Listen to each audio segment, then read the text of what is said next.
Hey guys, it's me, Golden Empire Productions, Warhunter here, and I just got done recording this video. It's a bit of an emotional video. If you guys weren't familiar with Rango, I wouldn't recommend watching it. It's kind of a memorial to him. It goes over what happened.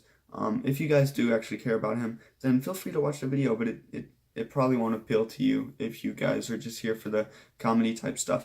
But yeah, this is actually an emotional video. If you can, please drop a like. Thank you guys. I'm almost at 700 subscribers. Thank you. That's crazy, guys. I'm so close to that, and that's like my goal. I think this video will go up today. So thank you guys for 700 subscribers. Like I said, this is an emotional video. You will see his grave in the last video of him, but you guys will see some stuff that you might not want to see. You won't see any dead lizard, but yeah, make sure you guys like the video. Please subscribe. I'm almost at 700. And also, hey Mr. Bell, I know you're probably watching this YouTube video, so greetings. I know that probably won't make sense to most of you guys, but Mr. Bell's my biology teacher and he watches my YouTube channel. It's kind of concerning. I do agree. Wait, he watches my YouTube channel. So yeah, this is me in an emotional state. See you guys later. Enjoy the video. Like I said, like. Let's try to get 20 likes, and I'll let you guys watch. No further postponement. I don't know. Enjoy the video. We good? All right. Oof. This isn't a video I thought I'd be doing anytime soon, but sadly, I am.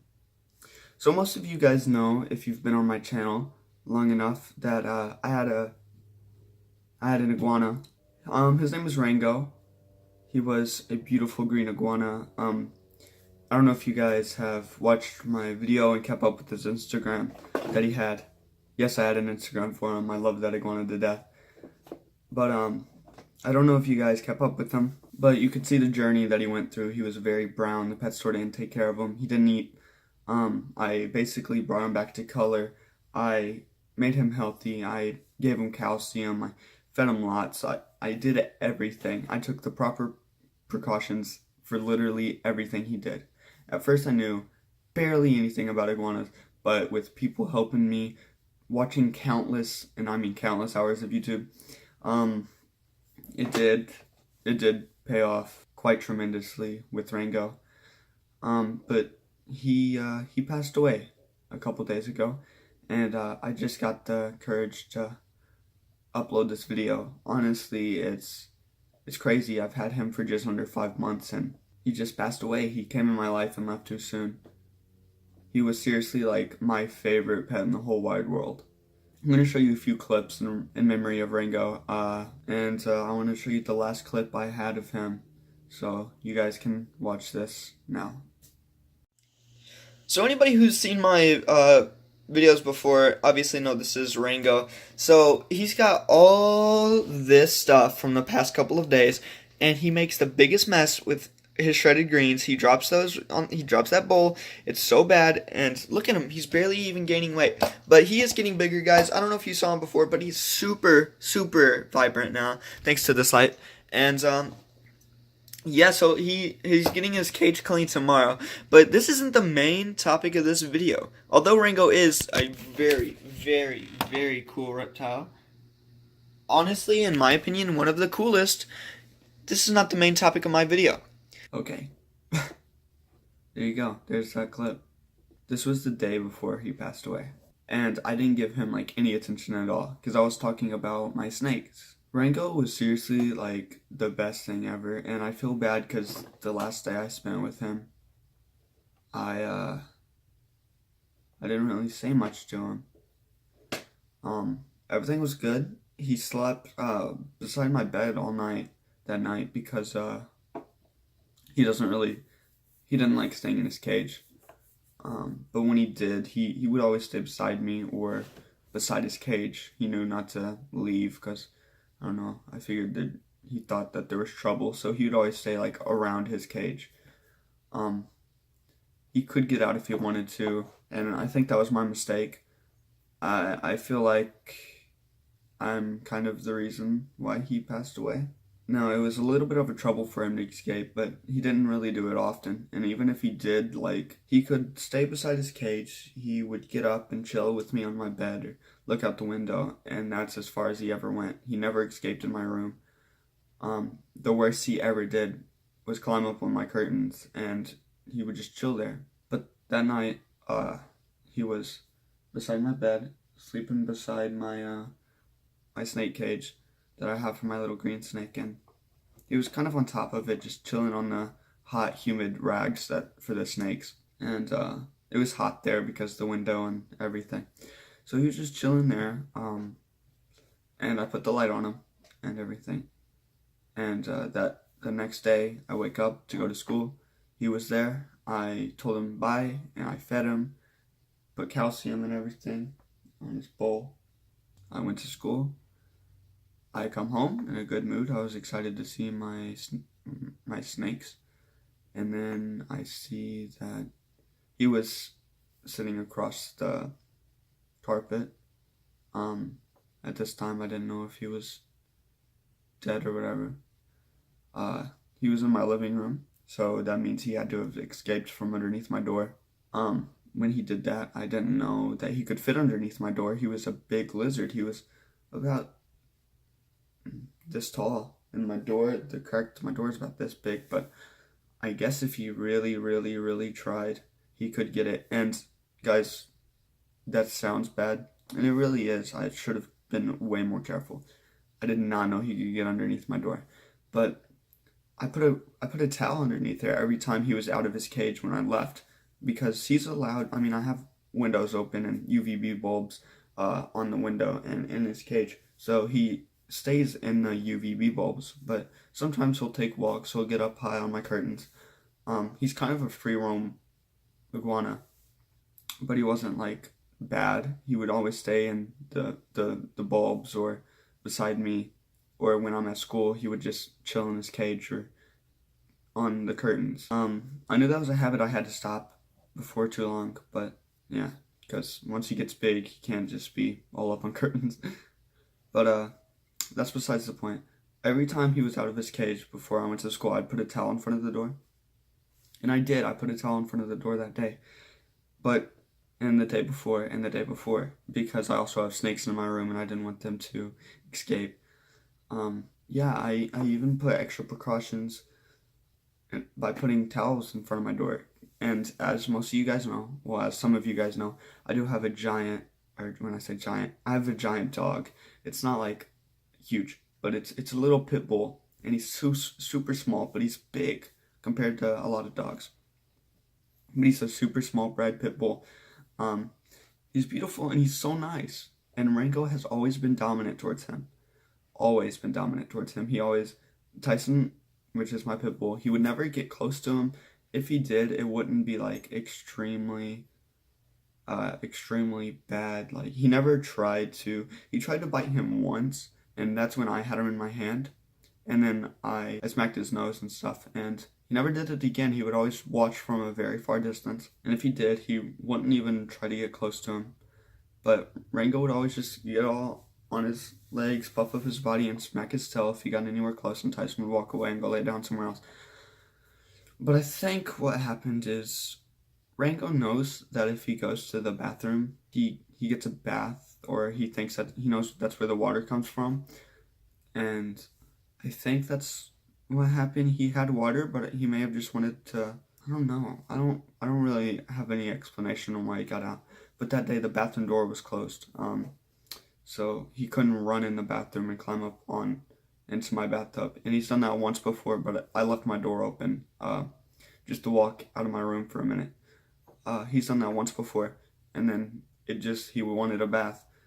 And that put me on a very big rescue mission for him for like 5 hours, but I found out that he was just in the bathtub. But he did that a couple weeks back. But yeah, I think that's what he was trying to do. He ran underneath my door and tried to go to the bathroom door. But I have like wood going underneath the door that turns into tile. So he couldn't fit underneath that hole, even if he tried. I don't know how to explain it, if you guys know what I mean. I guess he tried to get underneath there, but he physically couldn't. He's way too big for that. and I guess there was no other door that he could go under. So he went into the living room, either that or when he was trying to get underneath that door, that my dog went up and got him. When I say got him, Tyson knows not to get close to him now, because, well, Rango is very, like I said, dominant. I think what happened, what I can guess, is that he ran into the living room, and Rango ran into the living room, or ran the other direction. And I don't know if you guys have dogs, but when a dog sees something running, they're gonna try to catch it no matter what. And being that Rango was running, he probably wasn't on full guard. And I know that he didn't get from behind, he must have got from up top, because Rango still had his tail was intact. In fact, there was only 2 holes in him, and small holes. It was like one kind of underneath his, like right here, and then one was like right here. And I don't know, when I saw him, my sister walked through the door, I was excited, and she was just like, you're a lizard. And then I was like, oh. And the first thing I did was I saw which dog did it, and I have 2 dogs, but the small dog wouldn't mess with them. He has no reason to. He may have got curious, but Tyson dunked and was kind of walking away. And then I told Alexis to leave. I picked up Rango. I saw if he was dead, and I saw what was wrong to see if he was dead. And the first thing I did was text somebody on Instagram and say, hey, Rango just passed. And they've been a tremendous help on Rango's journey, basically telling me everything that I needed for him. Yeah. Sorry, tears. But they were a help, and definitely calmed me down during that situation. But I text them, and I'm sure they don't want their name out there, but I was holding him, seeing if he was dead. He was super cold. His body was like deflated, and at this point I didn't know if he was 100% dead, because he has been in a situation like this before in the past, where he fell from a higher place and landed, and his eye was bleeding and his jaw was kind of messed up, but he kind of like, he was just sitting there for a minute. But after I cleaned him up, he was fine. But I didn't know if this was like another situation like that. So I was holding him in my hand, and this is the first time I've ever seen him deflated. He was like, his body was like super elongated, and like his body was like this, but his body was just flat, and I don't know, he was deflated like a tire. And I was holding him in my hand. His inner ear canal was, I saw blood, and blood was coming out of his mouth, and I was holding him just to make sure. I didn't see any holes at first. Then I texted her, and basically was like, what do I do? Is he okay? The first thing I did was put warm water over him. The only thing that moved was his tail, and I'm assuming that was nerve endings. I feel super bad for my dog, and he feels super bad for me now. But I kind of got really mad at my dog. I know I shouldn't have done that, but yeah, sorry, snake cage problems. But anyways, I kind of got really mad at my dog. I hit him a few times, and I hate hitting my dog. I love that dog, and he's so sweet. And now he, basically, I still haven't really accepted his apology. He knows that, but he keeps crying and jumping up on me. He's a super sweet dog, and he knows what he did. I'm not mad at him anymore, but I don't think I've ever hit my dog. If I did, it wasn't for anything actually important. But yeah, I hit him. I'm just gonna admit it. You shouldn't hit dogs.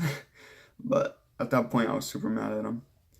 And then I buried Rango in a grave. Dug him a little grave in my backyard. put roses on top of his grave. There'll be pictures of that after this too. And yeah, I buried him, and that was the hardest part. If you guys want to follow his Instagram, his handle's right here. If I do get another iguana, which I probably will, this time I think I'm gonna rescue one though, from an organization. He really did leave my life too soon. I feel super bad that I couldn't give him the best life, but I really did try to. I promise that, guys. Like, I'm sorry that you have to see me like this, especially at such a good point in my life. It'll actually make me cry, and that's not a part of my YouTube channel. I'm not emotional. Really, I'm not, but when it comes to my iguana, I'm gonna be a little bit of emotional because I love that thing to death. But yeah, he really meant a lot to me, and I'm glad that he got to be in my life for the short time that he was. I will get another iguana soon. This time, I'm going to take a lot more care of it. I'm going to try my hardest. I will upload more videos because that's what you guys seem to like. And yeah, I'll let you guys see the video of him and his grave and stuff.